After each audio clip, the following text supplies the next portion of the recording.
Hello everyone, welcome to Can't Afford to Record, the YouTube channel where we figure out the art of audio production together. Today, I'm catching up with Fred Archambault. Fred has been involved in some amazing sounding albums, whether that's being an engineer, the mixer, the producer or co-producer, and we're talking about albums by bands like Avenged Sevenfold and artists like Alice Cooper. But honestly, the list is pretty long, so go and check it out. Fred tells us about his start as a guitar tech in recording studios, which allowed him to surround himself with the right people. Fred also has a really valuable outlook on relationship building, which in this industry is super important. Now don't forget, the audio quality from Zoom might not be that appealing to you, so you can go and check out the nicer audio version of this, which you'll find on Spotify or wherever else you listen to your podcasts. Big thank you to Fred for being on the podcast version of Can't Afford to Record. I think it's about time we jumped into the conversation. Enjoy.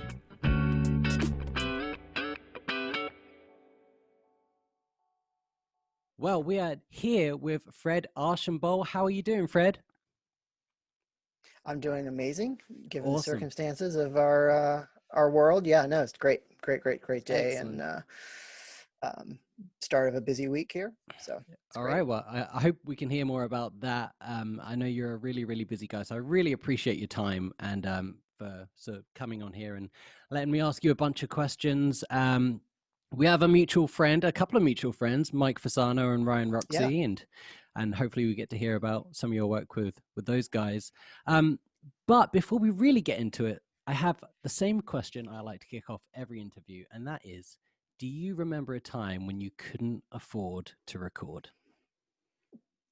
I saw that. Yeah, that's such a great question. And I was reflecting on it, and I think the answer is, of course, yes.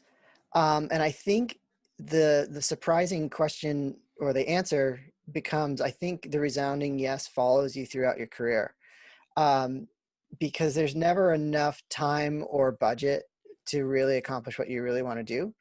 And unless you were really one of the lucky few who, had a open-ended budget, if you're working with that mega star artist where, um, it was a blank check, as it were. So I even feel like these small budgets, if you're doing a record for, a few $1,000s, and if you're doing a record for, almost $500,000, even then you're still like making financial decisions, and you feel like, oh, I wish if we had this, we could do that.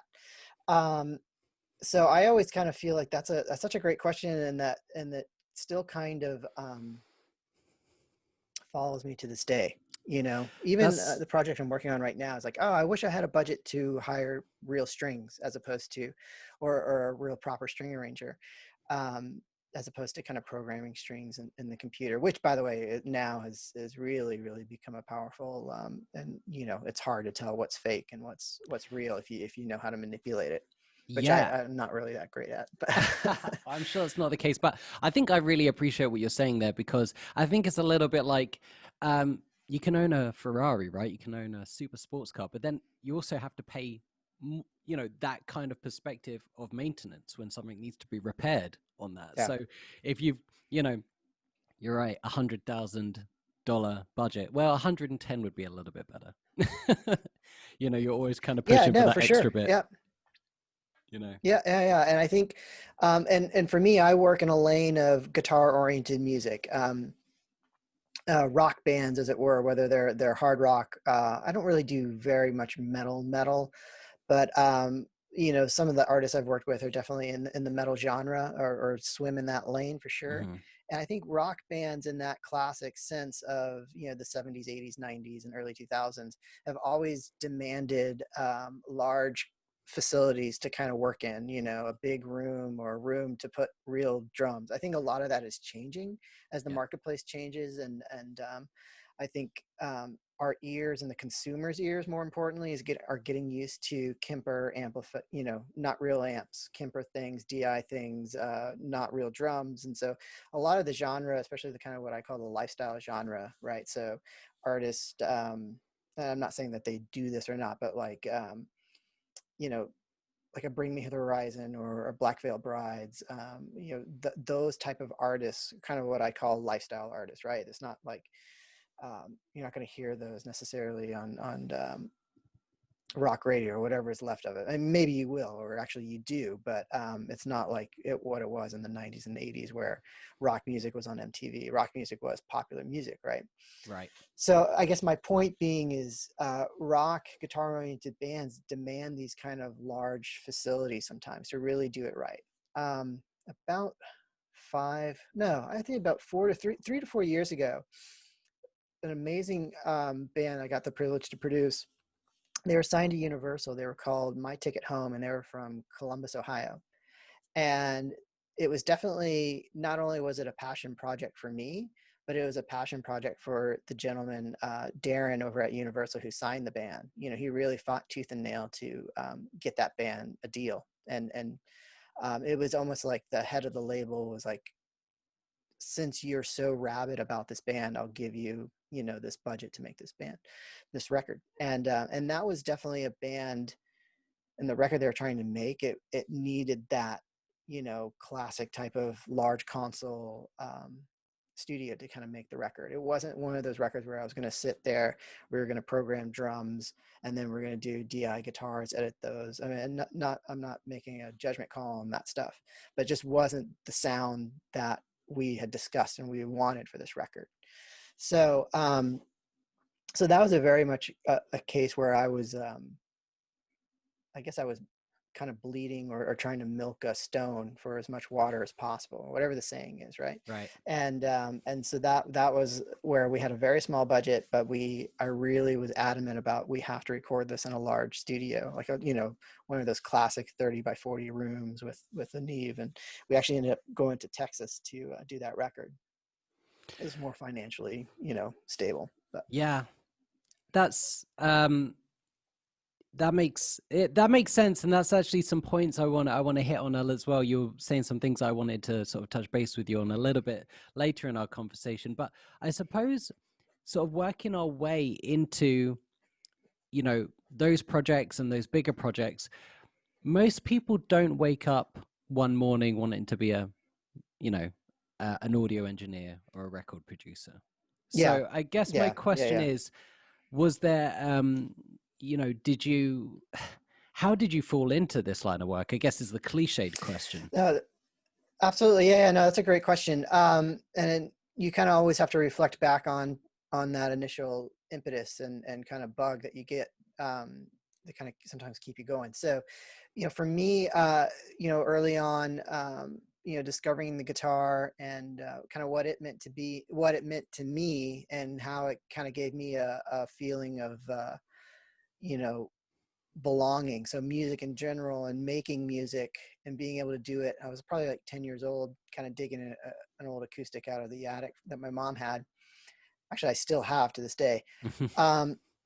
And kind of like being able just to play some blues or whatever, then, you know, to kind of discover all this guitar oriented music, it really kind of gave me a sense of belonging. And so, you know, musically, I was very interested and hooked and learning more about it, the history of rock music to blues, and, you know, even going down into jazz and classical music.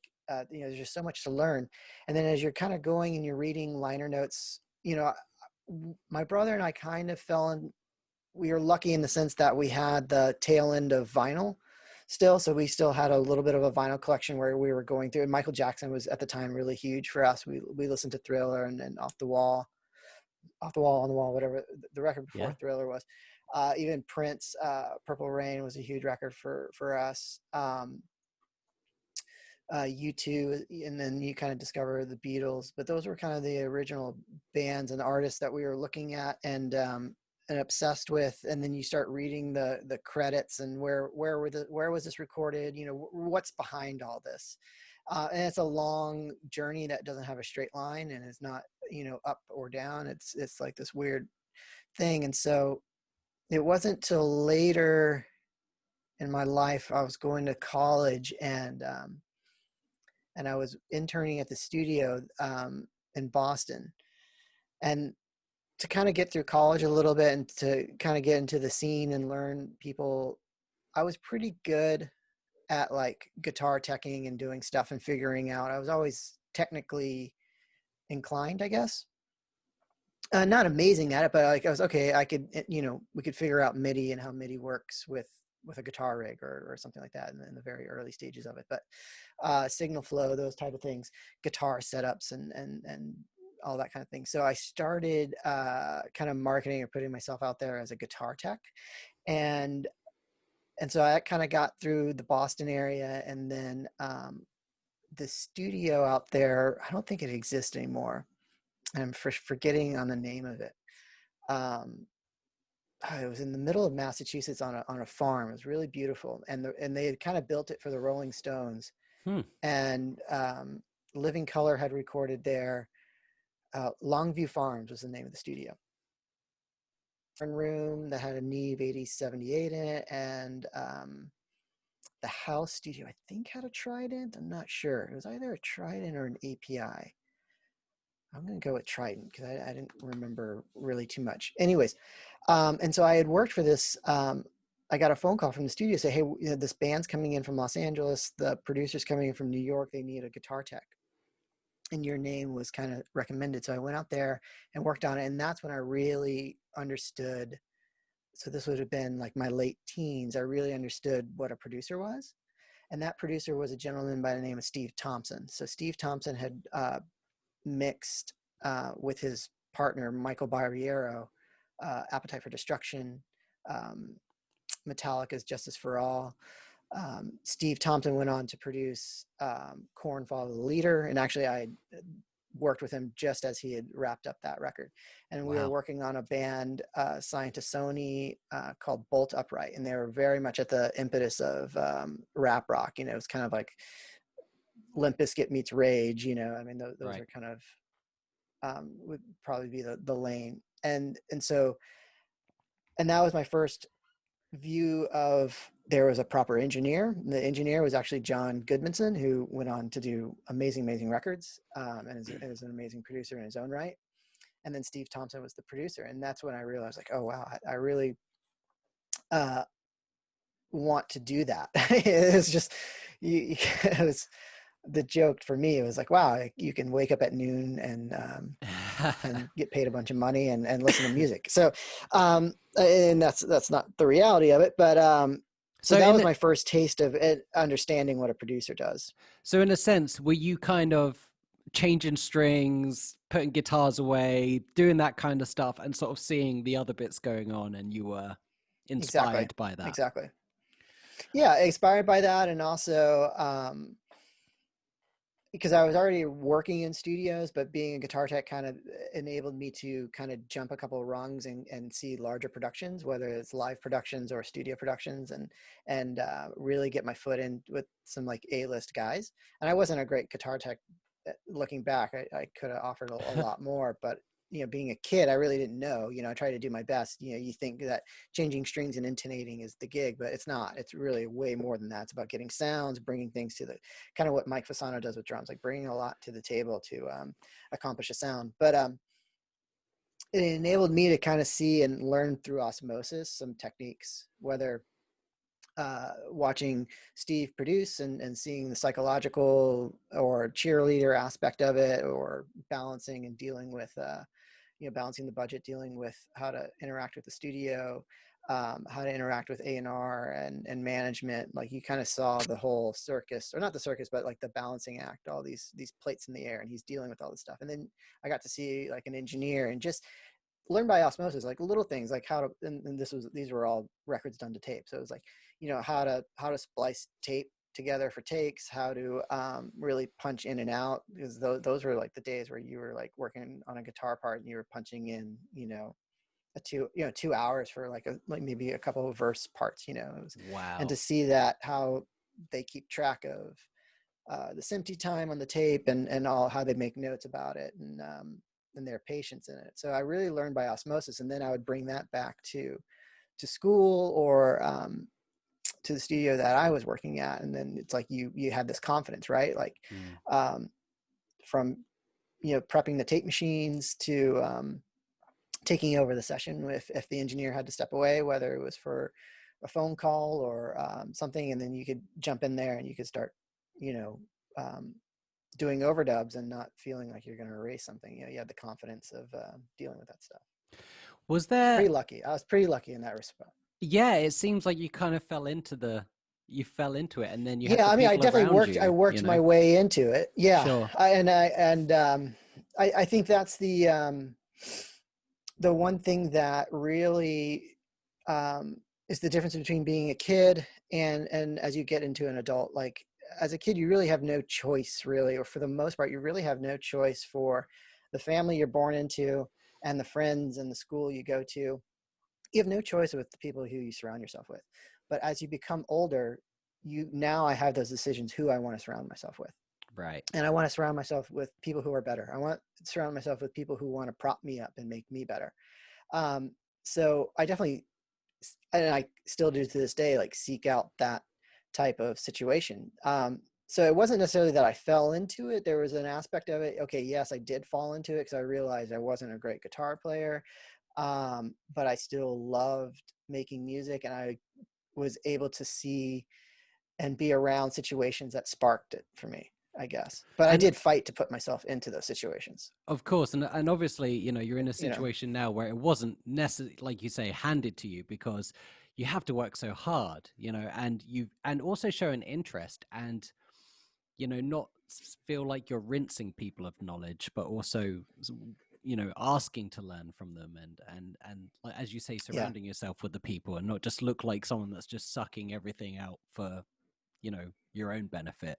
So yeah, obviously it's that really worked out for you. And then and so what would you say, the first gig, the first maybe audio mixing gig where you were like, someone said, would you like to be involved in this, and you kind of had a little thing in the back of your head where you're like, this could be it, this could be what really kicks off the next direction of my career? yeah, no, that's a great question. I think there's such an energy about um, that initial ask for anything, and so when you ask that question, there's a couple of moments that pop in. I think as far as I really never know what is really going to click in the marketplace, and I can see all the metrics and especially now in my career where you're kind of further along, more people, you have more experiences, you have a more developed gut reaction to things, and people can say like, this is going to be the next big thing. Here are the metrics, here are their social downloads, here's their Spotify views, their IG, all that kind of stuff, and you can look at all those things and you can say definitely this is going to be huge, and it goes nowhere. And the thing that you think has no legs ends up popping. So I really never know what it is. So I approach everything as I really want to do a great job. And I think it kind of goes back to your first question. And that's why I feel like I never have enough budget, because I really want every project I work on to hopefully be the calling card of like, oh, that sounds really good. Who did this? And hopefully that becomes the marketing for your career. And I've always kind of believed that. I think that's kind of changed now. I think, being able to market yourself can sometimes trump the quality of work you do. Hmm. Um, and that's just something I struggle with. But yeah, there's been a few. So like, even I remember like when I first got asked to mix something, um, I was playing in a band and our manager managed this other band. He asked me to mix something. And I felt at that point like, oh, I got my first real check to mix something. Right. And that felt really great. The ability to get in there as a producer and produce along with Andrew the first or our first Avenged Sevenfold record, Waking the Fallen, which was their second record. I felt that was good, but I never knew it was going to explode as big as it did. Um, so yeah, there's all those things. And I think when you take on any project, you hope for the best but once you kind of work on it and you figure it out, whether how that role is and your role as a producer, because your role as a producer, I feel, is you're this conduit between the marketplace and the creative. Hmm. And you're using all these different skill sets, whether you're an engineer heavy guy or you're a songwriter heavy guy or you're a multi-instrumentalist. Like, I feel like you're kind of this conduit between what the artist wants to do creatively and what, the marketplace, the label, the money, wants to exploit the project. So you're kind of caught in the middle of making those decisions. And hopefully your decisions are resonating. Well, if you're commercially based, which I am, and most people are, I hope my decisions are resonating with the biggest audience that it can reach. Right. And that's really what kind of boils down to, really. Kind of going off tangent, other than, you just never know, because once you make those decisions, it's out of your hands. It doesn't belong to you anymore. It doesn't belong to the artist anymore. It belongs to the public, and it belongs to the masses, and how they deal with it and how they deem it as success is, who knows. And my thing is, a great sounding record doesn't mean it's a successful record, and a successful record doesn't mean it's a great sounding record. Yeah. Wow. That's a really good point. Yeah. And still to this day, I stand by that. Even a lot of the records I work on that have gone on to sell really well, I don't think are great sounding records, Right. There's, but they worked. Exactly. And that's also, I've got so many questions that are sort of intertwining here for you that I'm trying my best to sort of lay out as we go. But, as we sort of said, our friend Ryan Roxy, I always hear him say, and he said this to me as well before, like, always be cool to the people you work with, because you never know where those connections might lead you to. You never know where those relationships might lead you to. And would you say that was the case with, working with Avenged Sevenfold? Because I can tell you now, that album City of Evil, I was 16 when that came out, and that was a big deal in the UK where I was. And I remember hearing that record and absolutely loving it. And would you say that that's that would be an example of, hey, let's get Fred back on this one. Let's, ask him to do this. Yeah. I think that's a pretty simple piece of advice, not to use in your career, but in everyday life. As far as the how you treat people, give someone power and see how they treat others, and I think that's a true test of what they are. Mm-hmm. I think even coming up through the studio system, like working at studios and working with people, like and starting from being a runner and a gopher, as it were. I remember how I was treated by other vendors, other producers, other bands. And when I had the opportunity to hire those vendors, I never did. Because I remember, the energy they brought. And I was like, I don't want that on my session. I don't want that energy on my session. I think we're not unique, but the music industry is a people business. Many industries are like that.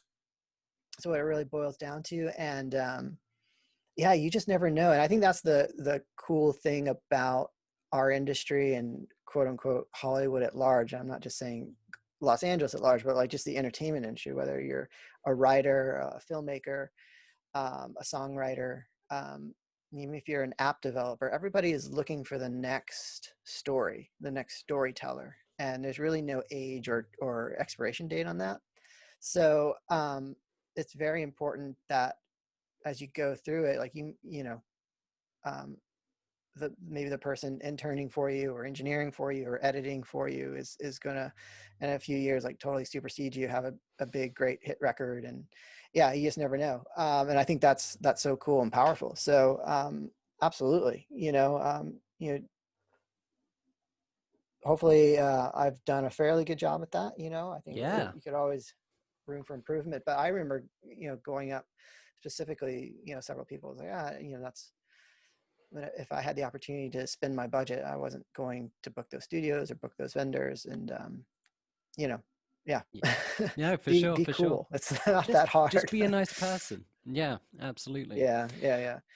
I see you there in your studio. I see all your outboard gear and your racks of really beautiful compressors. I see that MC77 behind you there and whatnot. Yeah. I and many other people, I have a MacBook Air and Logic Pro, and that's how I like to create music. I guess, could you maybe give us some of your opinions on how you've really felt this audio production industry has changed. Is there any resentment Yeah. to people recording at home in their basement when you're like, well, I specifically got this really No, nice studio, you know? yeah, right. No, that's such a great point. I think the bar of entry has become so and open to everybody, which I think is a positive and a negative. Right. Meaning, anybody can make something sound really, really good, um, but doesn't necessarily mean the content or the essence of it is really, really great.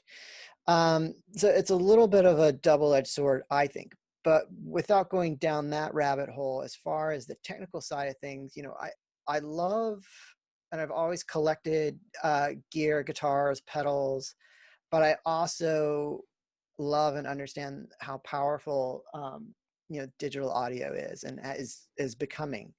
And I think there's a world where you kind of live in both. And I think as you go and you market yourself as a producer or as an engineer, you can kind of skew yourself as like, I'm a, and I'm seeing it a lot. Like, I'm a tape-based guy. I'm a vintage guy. I love everything from the 70s. I love the 70s records, the 70s consoles that are,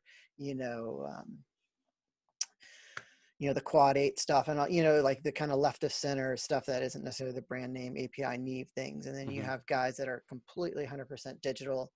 I feel like a little bit in both. Like, I love and respect both.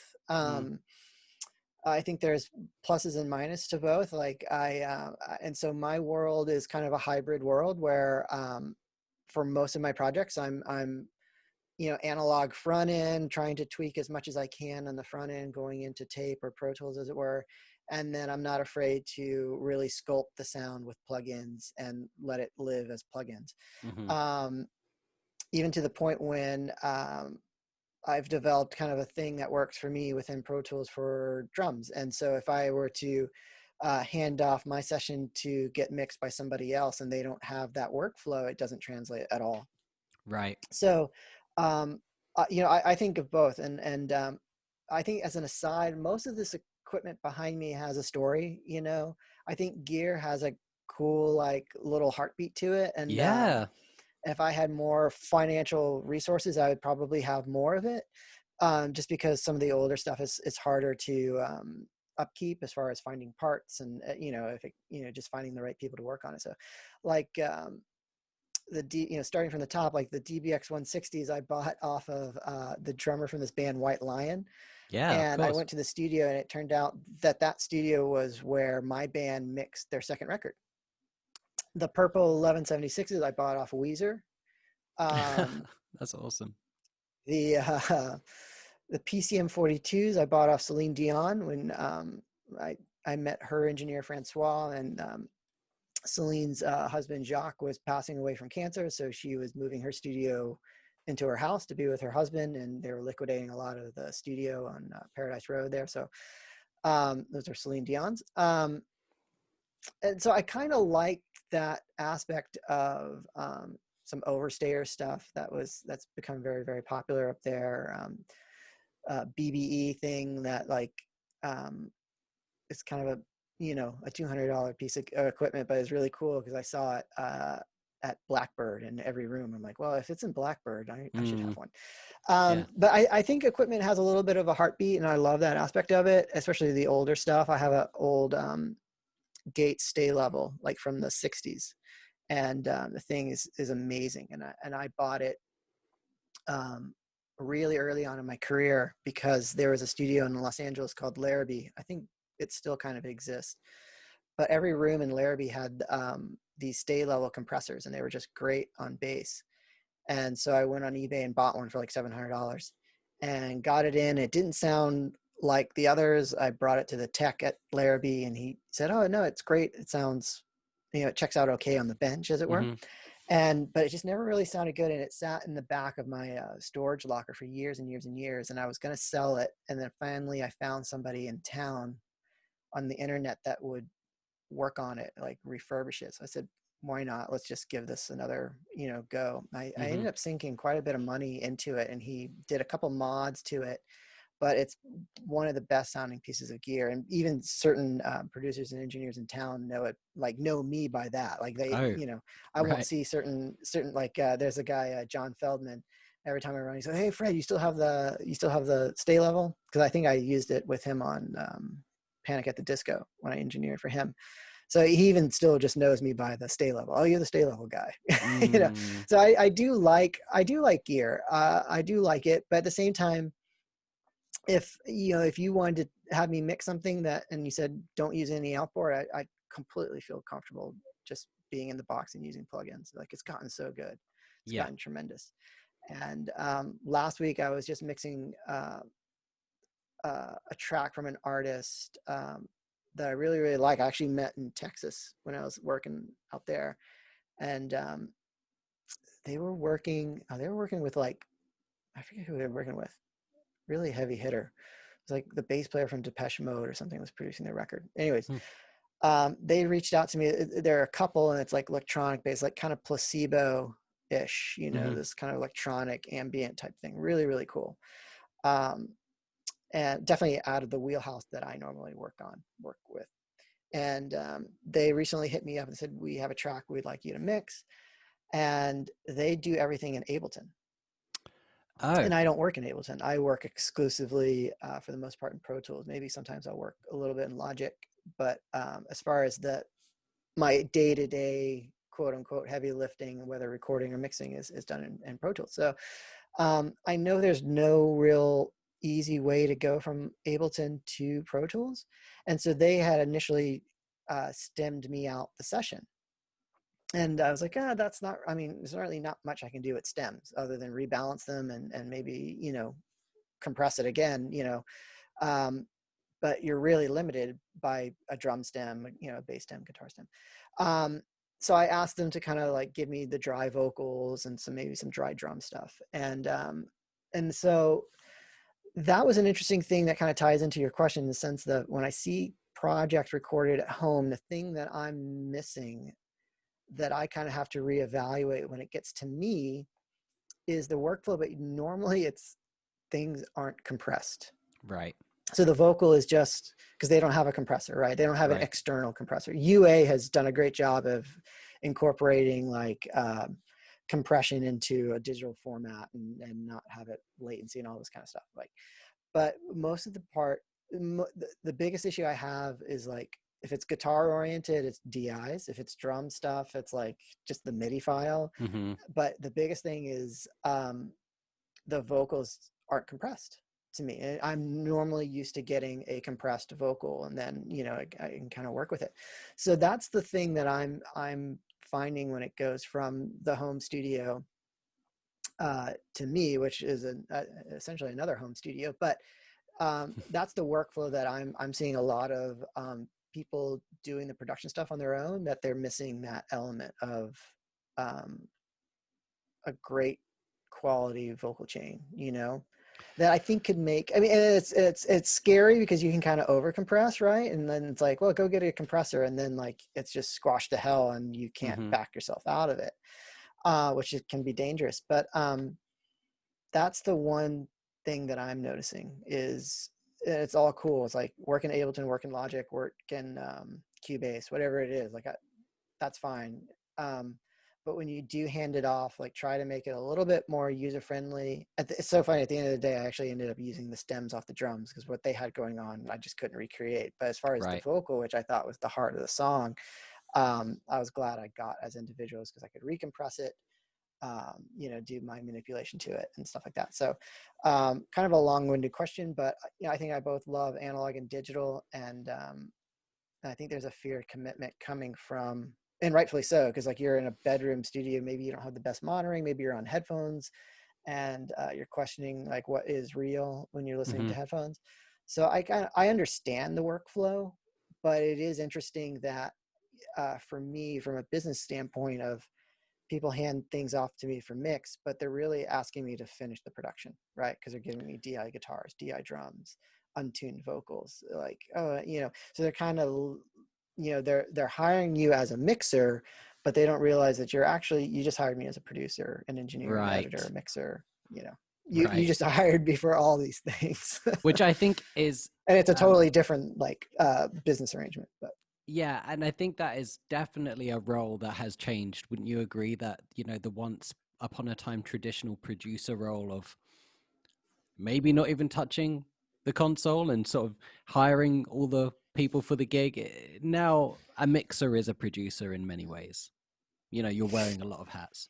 yeah, and I think the word producer though changes dramatically from genre that you're working Right. into, like that in hip hop, EDM, and more modern, what I'm going to call top 40 stuff. Like that producer is way different than like a producer for a rock band back in the 90s. Completely different, like Right. set of skill sets and like and I think that they're slowly starting to like uh, you know those skill sets are starting to intertwine, right? Like as a rock producer, it's very common now that bands are coming in with a riff. So you have to be a pretty darn good songwriter. You have to be a good engineer, and you have to mix like Chris Lord-Alge, right? You have to do all these things.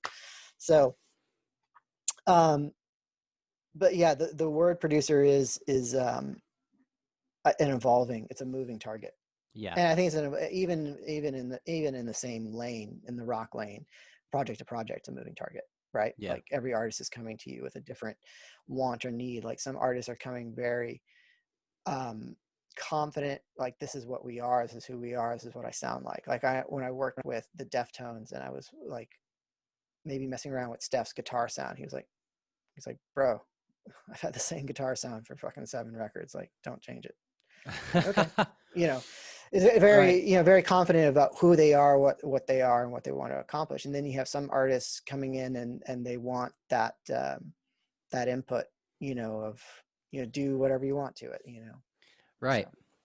So speaking of the sort of home basement recording studio musician, you must, have friends that say, "Hey, Fred, I just recorded this in my basement last week, or I just recorded this at home.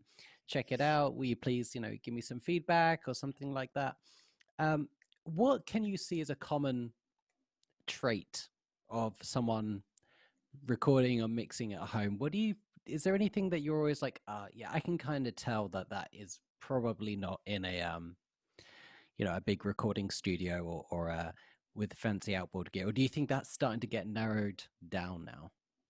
I think it's starting to get narrow, but the big common denominator, I could tell, not necessarily where it's done, but I would say, and not the talent level of the person doing it, but maybe the kind of the Malcolm Gladwell 10,000 hours. Like I noticed if you haven't put your 10,000 hours in, is low end, right? The low end will just be completely wrong.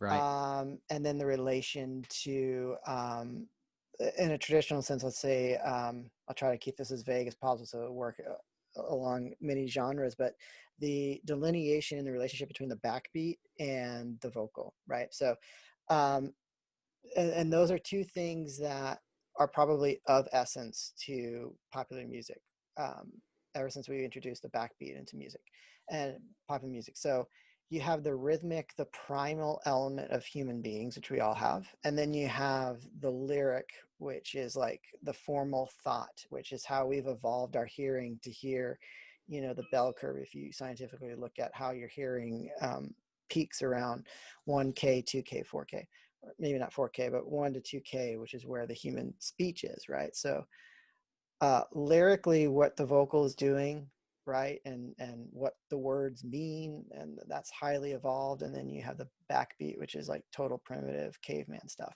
And the thing that I notice is your low end would be completely wrong, and where the vocal sits in relation to the backbeat is completely wrong. Like mostly it's like the backbeat's here and the vocals underneath there.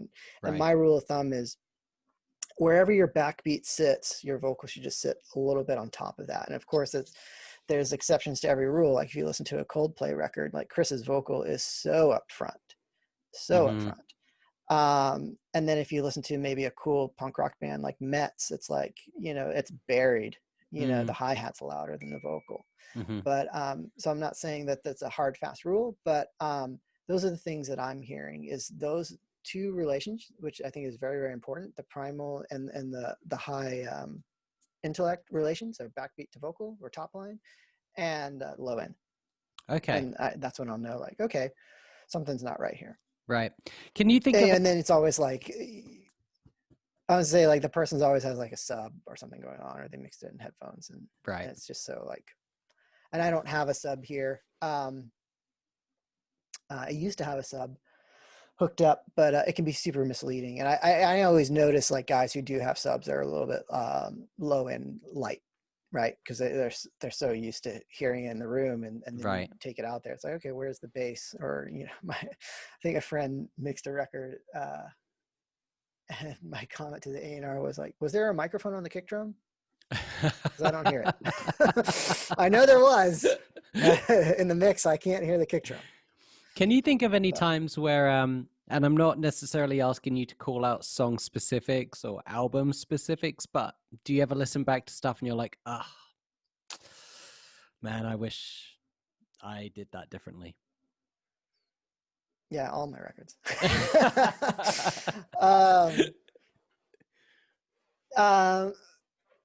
Yeah, I mean, it's such an art and a science. I think the thing that people don't understand is there's so much at play. Like, you know, there's just so much at play. You really don't know unless you're in the room. I think the kind of the most popular in the heavy community that gets the, I don't know, gets picked on is Metallica Justice for All. You know, where's the bass, right? Where's the Why is there bass? no Yeah. bass on the record? And yeah, and I think there's so much at play in that people don't necessarily think of, and the personalities involved, the technology at the time. But I was reflecting on it, and I don't know whether the band acknowledges it consciously or subconsciously. Kind of the same way that, like, Slipknot didn't really have a bass heavy record with the Paul Gray chapter record, right? After they lost him. I think in the same way that Metallica loses Cliff, it's like, I think that's artistically the right thing to do when you lose such a huge member and loved member of the band, is like, how can you replace them? Well, the best way to pay homage is to undermix it. Right. And whether that was consciously what Lars and James were really thinking about, you know, I don't know. I think and maybe this has been an impress, I don't want to speak on their behalf, but I think maybe on that record, I think they consciously made that decision to maybe undermix the bass on the Paul Gray thing as an ode to him. And I think that's really cool. So when I look back on some of my records, here's my only anecdote is, of course, you know, you're hoping that you're a better producer, engineer, mixer. It would bum me out to put on a record from a year ago, 2 years ago, and be like, oh my God, I got it right back then, and now what am I doing? But right. I was working on a re-release repackaging of Avenged Sevenfold Wake in the Fallen record that we did with Andrew and Scott Gilman was involved with that as well.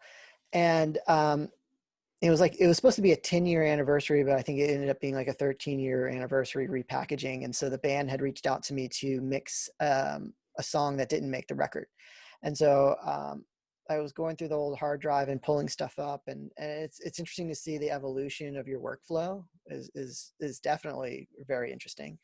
But I remember listening to that record. I'm like, oh my God, I'm surprised we got paid to do this. This does not sound great. And it just happened by accident.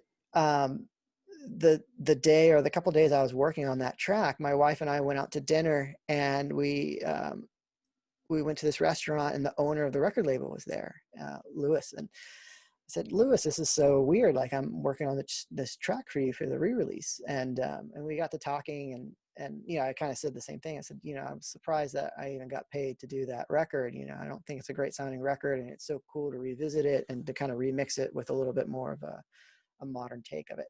And he pulled me aside. He said, no, Fred, that actually, the record, the way it sounded, because I kind of agree with you, but at the time it fit the niche. At the time it worked. And I was like, oh yeah, okay.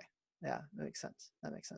So, so I don't really try to beat myself up too much about the stuff that I've done in the past, nor do I really look at records.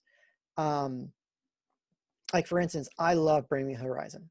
I don't think they're necessarily great sounding records. Like I don't, and Dan Lancaster is a beast of a guy. And I'm not like, you know, bad mouthing him at all, but I'm like, I don't know necessarily what the opinions were in the room or what kind of feedback you get, because as a mixer, you're trying to please like 5 people and you can't please 5 people. Right. Right. So when I look at that record, I'm like, it's a brilliant record. It sounds good. It doesn't sound great in my opinion, but what's my opinion worth? Right. But I look at that record and I was like, okay, I don't understand necessarily what was going on in the room. The same way, like when Metallica released, was it Death Magnetic that had the distorted kick drum? It Or was either Saint that Anger. record. Saint Anger was the big, the one that a lot Well, of people Saint didn't Anger like. was the one before with the trash, like the drum sounded snare, horrible, but it was a whole, yeah. But that was a whole like thing they were going for that. And I actually love the songs on that record. I think the songs are great. And sonically, I think I understood what they were going for. Maybe it wasn't the best presentation of it. And then they released Death Magnetic, where the kick drum was like completely distorted, and people were calling them out and calling out the mixer. And then the mixer was like calling out the mastering engineer, and the mastering engineer was calling out the mixer. And then finally there's like, well, you weren't there, you don't have to deal with Lars, do you? And then everyone's like, oh, okay, yeah. I actually thought that was You a know what I great mean? sounding So, album. I thought Death Magnetic was a well, awesome album. listen to it again. The kick drum does distort, like a digital distortion. Right, yeah. But I think it was a reaction to Saint Anger's drum sound, right? Like Saint Anger's drum sound was so tinny and like this, like supposed to be this cool lo-fi, let's bring a metal band back into the garage where we started and it's going to have this vibe. And it really wasn't. It was a weird take on that, right? And I think Death Magnetic with the distorted, bigger than life drum sound was a response to like, okay, well, we got to really step it up. And maybe they stepped it up too far, right? So you really don't know what's at play. There's so much at play, and especially records these days, even rock records these days are made by committee, that it goes through so many filters that, you know, sometimes you're just lucky that the stuff gets made. It even gets released, right? Yeah. Yeah. So I never really judge it, but then again, like there's other, you know, a great example, like in certain genres, it is cool. Like you'll listen to it, it's like, oh, it's not the great mix, but it works for it. You know, like I was saying earlier, like that, I don't know why Metz is on my mind, but that band, you know, in that kind of genre, like, oh, it works for that, right? So yeah. Can you try to learn and not like, you know, I guess that's my thing, is try to learn from it, but try not to like yeah, because you don't know what really happened. I think something that I'm always trying to remind myself of, and you know, if I'm just even mixing at home, or if I'm working with friends and we're working on EPs or something like that, there does come a point where I think you have to just class it as a stamp in time of this is where we are musically. Oh yeah. Right now, and in 5 years, let's hope we look back on it and go, oh, okay, yeah, that is where we were. Yeah. And I think that's totally. Otherwise, you don't release stuff and you don't feel good about it. It has become That's like exactly. I didn't have a studio, but I had this little space in North Hollywood where actually I worked with Ryan Roxy on the first, or not the first, but an Alice Cooper record. Right. And I kind of took over the lease on it for a second, and the studio space kind of went through different people. And one of the guys that came in to work over there was Bill Ward from Black Sabbath. And he was working on this jazz record that he had been working on for like 30 years, I guess. He said something really interesting. He said, you know, I never wanted Black Sabbath 1 to ever come out. I never thought it was done. I didn't think it was worth releasing. You know, I felt like we could have worked on that a little bit more. I know my parts weren't settled in. Maybe Ozzy's parts weren't settled in. And you know, he goes, man, boy, am I wrong. I'm glad that got released. You know, he never wanted it to get released. He never thought it was complete or done. So I think you're right. It is. I tell artists that too. It's like, this is just a little snapshot of where you are. Exactly. And you gotta kind of, you have to kind of evolve. But I think it's so hard now too. It's like, because artist development and music is so disposable right now, that it kind of has to come out so guns blazing as a completed idea, that and so you have to understand that, right? So from, let's say, the traditional label sense, like even demos from artists are pretty much the finished product. That's how Yes. good to even get the attention of your A&R guy who signed you, right? To green light it, to push it through the marketing and the online and the radio promo and all this other stuff, right? He has to champion this through the whole system. And even to get his attention, you have to have a really, so I think it's a reaction to the way the market is. There's no artist development anymore. Like you don't have 3 or 4 records to do it. And even if you have a hit record, you can't, you can't put a Bruce Springsteen, Nebraska out. Like everything has to be, Born to Run or whatever, right? You're not allowed that opportunity to breathe or be an artist. So I think that it's kind of a reaction to the market in a lot of ways. Like everything has to sound so good. Like even like when I track something here, by the time the drummer gets, if I track at the house and set up drums in the living room, by the time he walks in the living room, you hear I've edited a couple things. Maybe there's already trigger and samples and compression going. It sounds like a completed thing. They're so used to that. And that's what they're used to. That's what kids are used to. It's what the market's used to. Yeah, it's a really good point. What would you just to sort of wrap up then? You're working on projects all the time. You're working with different artists. You've got, obviously a great discography, great credits. What makes you, I don't mean this as cliche to like carry on, but you obviously feel like you've got more to give. I mean, you've been on some really amazing albums. What makes you carry on being inspired about mixing, recording, and when you don't get inspired or when you need help, do you have any Yeah. mentors that you still lean on and say, hey, what should I do here? Or, other people that you still reach Yeah. out to? Yeah. I mean, we're all kind of islands now with the way our setups are. There's no longer that going to a multi-room facility and running into, one of your idols. Like I remember early on working at a studio called The Village. It's still there, but I don't necessarily get those budgets where I can go there and then you bump into a Rick Rubin or a Jim Scott and all these kind of legendary guys. So I definitely try to listen to as much music and get, uh,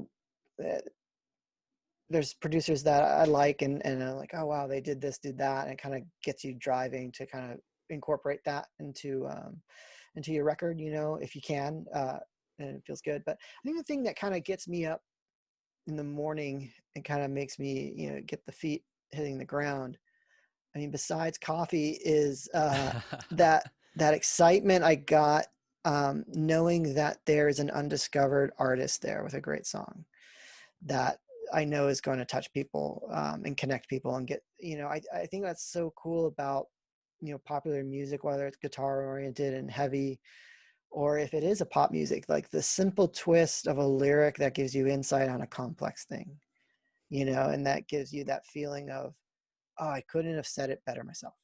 I couldn't have expressed that better than myself. So knowing that there are undiscovered bands still out there, under rocks that even labels aren't willing to sign and be a part of, that still gets me excited. Just like the left of center Maverick thing that just never gets the light of day, that still gets me kind of pumped up, but yeah, I think those are the things that still excite me, and to still paint a picture sonically of like, that's your canvas, like these 2 speakers, and then it's depending on how I want to paint this picture, and to be able to contribute to that sonic landscape, that gets me stoked. So and always trying to better myself, and I'm actually working on a project now, a record that's so about a year in the making. Not that I've been working every day on it, but and COVID obviously pumped the brakes on it as well. But I'm glad that we are where we are with it, because I know I couldn't be mixing this the way I wanted to 6 months ago, so time was kind of good on this project. And so anyhow, so yeah, I think that's the thing that kind of keeps me going is knowing that there's still something out there, and that's so hard because it's like, I think the next great songwriters aren't going to go into music. I really don't. Really? The next great story writers, yeah, they're going to go into tech or um, making an app, or whatever the next Bitcoin, right? Like because I think music was such a driver of popular culture, and it was the way to take the temperature of what was going on in the world, was like listening to music, right? The 60s, the 70s, the 80s, even the 90s. If it really drove a lot of things, a lot of markets, and that's not the case anymore.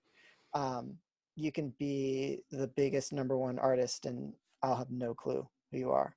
Like, even yesterday was the American Music Awards. I didn't even bother, to tune in, right? So it's just not the driving force. That's the frustrating thing, that I know that there's a talented girl or guy out there that is probably an amazing songwriter, story writer, but will not see this as a way to go, right? Right. Like, why bother, Right. Yeah. So that's frustrating. And so hopefully, like, whatever I can do can in some way just kind of keep that flame alive of a bigger fire. Yeah. So, yeah. Well, Fred, I really appreciate your time, and it's been really cool hearing your I never ever thought about the Metallica lack of bass, or the Slipknot lack of bass in that way before. I could be wrong. I don't think you are. And even if that wasn't necessarily it, maybe it was unconsciously it. I don't know, but I really like your outlook on that, and music in general, and sort of, like you say, hearing what makes you want to get up and get excited for the day, and how to better yourself, who new artists to work with. Are they going to have that one lyric which just is the absolute gem? So that's really, really cool to hear, and inspiring for me as well, and I'm sure other people listening. So thank you so much for your time, and coming on and speaking with me. I really appreciate it, and let's catch up again real soon. Awesome. All right, man. See you soon.